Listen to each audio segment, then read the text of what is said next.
Constitution, but the spirit with which the Constitution was written. And therefore, I quoted from what Dr. Ambedkar said. I would like to say, Deputy Chairman Sir, that there are many things over the years which have happened. It's not just about the tolerance in the country and the equality or the inequality which we have seen in this country. There are so many other things which we also need to do. Even as a parliament, we have the right to enact the Constitution. We have the right to change the Constitution. We have a right to discuss and debate. We form laws, we legislate. Dr. Ambedkar had given segregation of powers to the Constitution. We have the judiciary, we have the legislature. We decide so many things.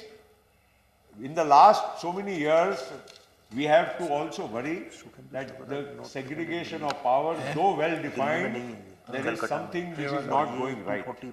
We legislate, the courts dispose. We propose, they dispose. Why is this happening? And is this the right balance which we should strike? We will have to look at this also. And in a way where we are able to draw the right balance and take things forward. Otherwise, Parliament will only be left in the hands of another body to decide for what we should be legislating. I think that is also not what the spirit of the Constitution is. And that's why we have to look at certain issues in a larger context. Deputy Chairman Sir, we have had many incidents in our country. I just mentioned a few of them. I would also like to say that there is something called intolerance which is being talked every day. Nobody would like to see intolerance in our country. We talked about it as lip service. I want to give you an example of what should happen. In Maharashtra, Marathwada, there is a university in Aurangabad. Marathwada University was the first college in that university was set up by Dr. Baba Saheb Ambedkar, the millionth college. Our esteemed member is from that area. The Senate of that university decided to name that university as Dr. B.R. Ambedkar University. No, that was proposed by the Senate. No, by the Senate. Then there was a big agitation for and against. Why should the name be there? Several leaders, our Athavale, who is also here, he is not present. All these people, there was a big Dalit movement in Maharashtra. And everybody said no. There were violent protests, there were killings, there were long marches and so on. And eventually this went on for years and years. Sharad Pawar ji was the Chief Minister of Maharashtra. And I remember, and I am saying this with first-hand knowledge, when this decision was taken, everybody in the Congress party, we were in the Congress then, came and said, do not fall into this trap and do not take this decision to rename the university. Sharad Pawar ji, with the 7-8 people who were sitting there, and I was one of them, said, whatever may happen, but the fact is that this university truly deserves to be named after Dr. Ambedkar. Even if we lose our government, even if we lose politically, we will not hesitate, but we will bring this debate to an end and we will give the name of this university as Dr. Baba Saheb Ambedkar University. It was done, and true to what he said, 6 months or 1 year later when the elections took place, we lost the elections, we were in opposition, we were in the Congress party at that time. But the naming of the university was done, and this is where I would like to say that all of us, we go for political convenience. Many of us speak of all what we talk of the Constitution, Ambedkar, बड़े, छोटे, गरीब, दलित, आदिवासी, but वो बातें केवल रह जाती है जब कीमत होती है, राजनीतिक कीमत की बात आती है, तो हर व्यक्ति सोचता है कि मेरा इसमें क्या लाभ हो रहा है, मुझे इसमें से क्या मिलने वाला है, मैं इसमें से आगे कैसे बढ़ सकता हूं। और इसीलिए ये बात को कहीं ना कहीं इसको हम लोगों को भी सोचना होगा। डॉक्टर बाबा साहेब आम्बेडकर को जब उन्होंने सोचा कि हिंदू संस्कृति का जो प्रभाव हमारे देश में ऊंच नीच हजारों साल की हमारी पुरातन जो हमारे विरासत है, इसको कहीं ना कहीं इस विषमता को दूर करना चाहिए। उन्होंने लड़ाई तो लड़ी, अब उन्होंने संविधान दिया, उसके अलावा भी उनकी इस मूवमेंट को, दलितों को, पिछड़ों को आगे, मतलब उनकी इसके बारे में लड़ाई के उनको आगे जाना था। जब सवाल आया, उन्होंने सोचा कि इसी संस्कृति में, इस हमारे हिंदू धर्म में हमको न्याय नहीं मिलने वाला है, तब उन्होंने धर्मांतर के बारे में सोचा। धर्मांतर के बारे में सोचने के वक्त कई उनके सामने पर्याय थे, कई लोगों ने उनको अलग अलग बातें की, बहुत सारे, मतलब मैं किसी धर्म मजहब की बात नहीं करूंगा, लेकिन इतना मैं जरूर कहूंगा कि उन्होंने बहुत सोच विचार कर उन्होंने बुद्धिज्म का उन्होंने स्वीकार किया। और क्यों किया? क्योंकि उन्होंने ये सोचा कि बुद्धिज्म हमारे ही देश का एक अंग है, हमारे ही देश से ये धर्म की शुरुआत हुई है और बुद्धिज्म हमारे भारतीय संस्कृति से सबसे नजदीक है। इसलिए उन्होंने हिंदू धर्म त्यागा, लेकिन उन्होंने कोई और इधर उधर धर्म के स्वीकार नहीं करते हुए उन्होंने बुद्धिज्म को स्वीकार किया। ये बात अब रामदास जी, अब आप आ गए हैं, इसकी पुष्टि आप कर सकते हैं। और इसीलिए आज हम लोग डॉक्टर बाबा साहेब आम्बेडकर की बहुत चर्चा करना चाहते हैं। टॉलरेंस की बात मैं बताना चाहता हूं कि हमारे नेता शरद पवार जी महाराष्ट्र के मुख्यमंत्री, और मैं आपको ये बात फख्र के साथ क्यों कहना चाहता हूं, और कांग्रेस में थे हम उस वक्त, सारे रामदास जी यहां विटनेस है, ये सब ये हमारे साथी थे उस टाइम पे अलायंस में, रामदास आठवले जी, RS गवई साहब, जोगेंद्र कवाड़े जी, प्रकाश अंबेडकर जी और सुशील कुमार शिंदे जी, पांचों हमारे नेता लोकसभा में ओपन सीट से जीतकर आए महाराष्ट्र में। ये भी टॉलरेंस की एक मिसाल है, ओपन सीट से जीतकर। और ये बात आप इसलिए आप वहां गए तो हार गए, मगर मैं अभी उनको मंत्री नहीं बनाया और ये हार गए एक बार, तो उनको हमने तुरंत मंत्री बनाया वहां पर शरद पवार जी ने। ठीक बात है, हाँ पहले ही तो महाराष्ट्र, जब मैंने कांग्रेस को सपोर्ट किया था आरपीआई ने, तब महाराष्ट्र में मुझे कैबिनेट मंत्री बनाया। बिल्कुल बनाया ना आप, लेकिन शिरडी में आप लोगों ने मुझे हराया, इसीलिए मैं इधर आ गया। शिरडी में मुझे हराया, तो इसीलिए मतलब खैर मैं उपसभापति महोदय, मैं ज्यादा कुछ इस कोई राजनीतिक चर्चा नहीं करूंगा।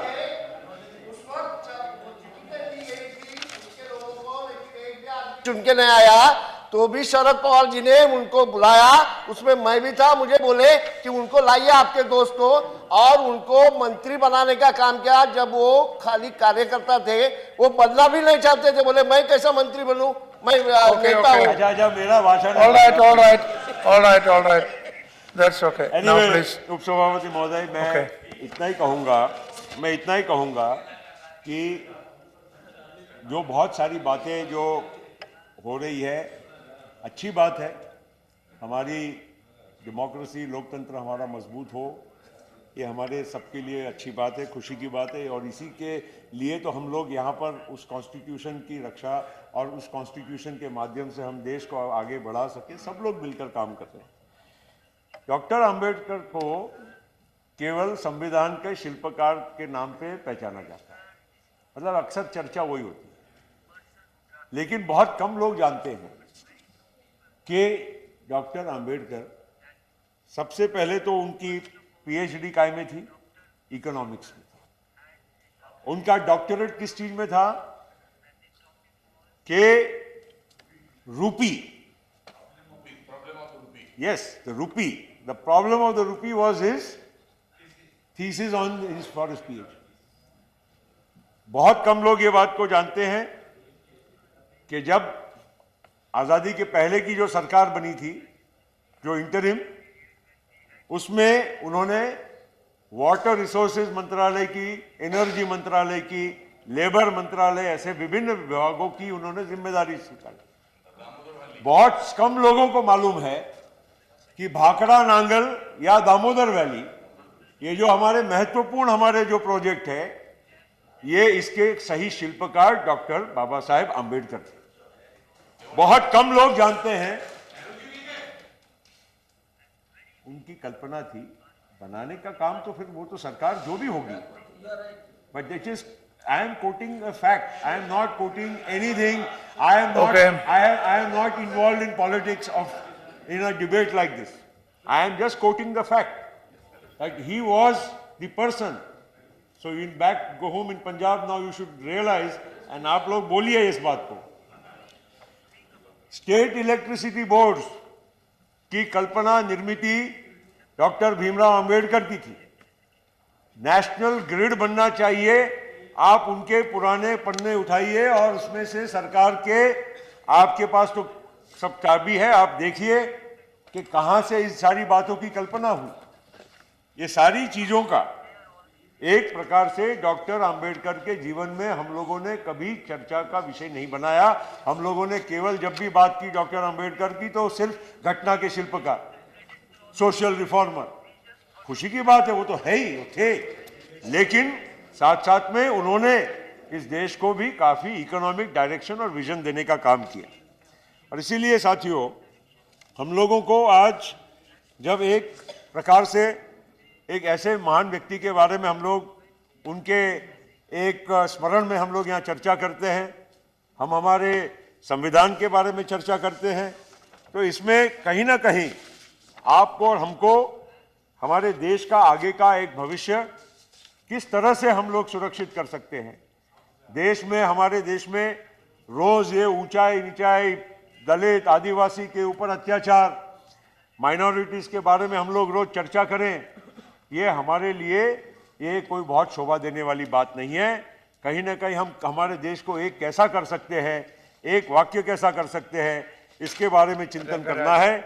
और इसलिए मैं अंत में खाली closing, I am just reading one paragraph of his speech, and I am only saying this because I have heard many speeches, not many people have quoted him, but I think this is a very relevant paragraph. I read this and I close. I think it will capture the essence, and that will be the true tribute to Dr. Ambedkar. He said, in this country, both the minorities and the majorities have followed a wrong path. It is wrong for the majority to deny the existence of minorities. It is equally wrong for the minorities to perpetuate themselves. A solution must be found which will serve a double purpose. It must recognize the existence of the minorities to start with. It must also be such that it will enable majorities and minorities to merge someday into one.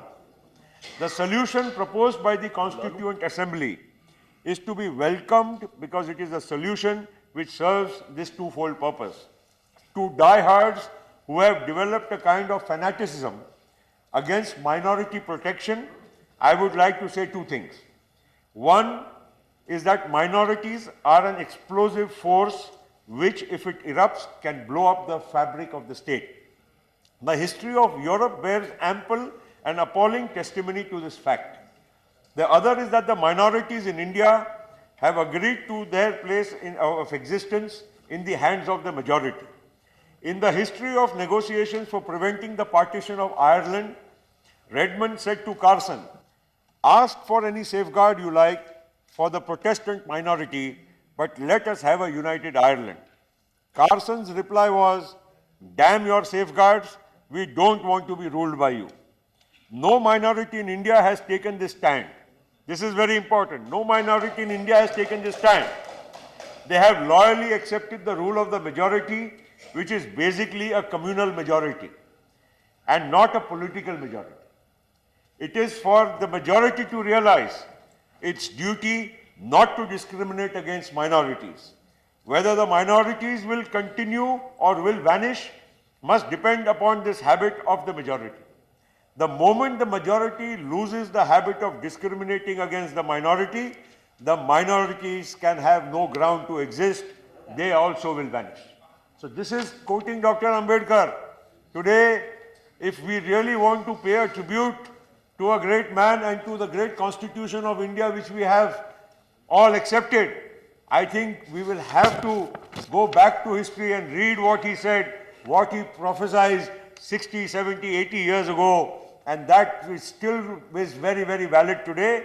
And without all this, sorry, Deputy Chairman, sir, in spite of all our good intentions, we may have a constitution, we may celebrate it, we may have every 26 November as the Constitution Day of India, which is nothing bad about it.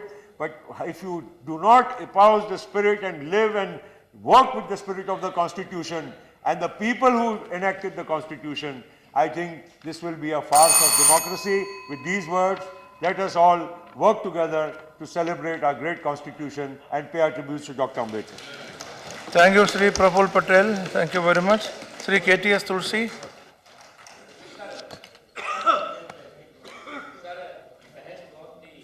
Positive हो रही है, अच्छी हो रही है। अभी प्रफुल्ल पटेल जी ने भी बहुत अच्छी बात करी, लेकिन क्योंकि हमारे पास समय आज इस चर्चा को जो वक्ता बोलने वाले हैं वो ख़त्म करना है, इसलिए जो है हमें लगता है कि समय के अंदर ही अगर जो लोग वक्ता बोल रहे हैं उसको अपनी बात ख़त्म करें तो अच्छा होगा। ये शेयर से I hope all of you heard. 1 second.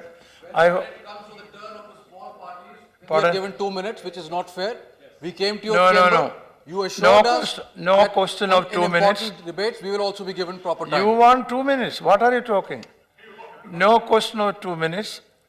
I tell you, the smaller parties categorized others, they can speak from 7 to 10 minutes. No, listen. All what Minister Athwaleji, let me complete.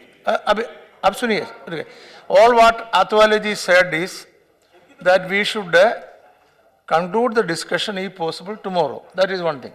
But there was also a suggestion that tomorrow we may not have 0 hour, etc. And then we can, if it is not over, we can continue also. That suggestion was also there, but it is for the House to decide. But in any, no, I have not taken any decision. I only said this.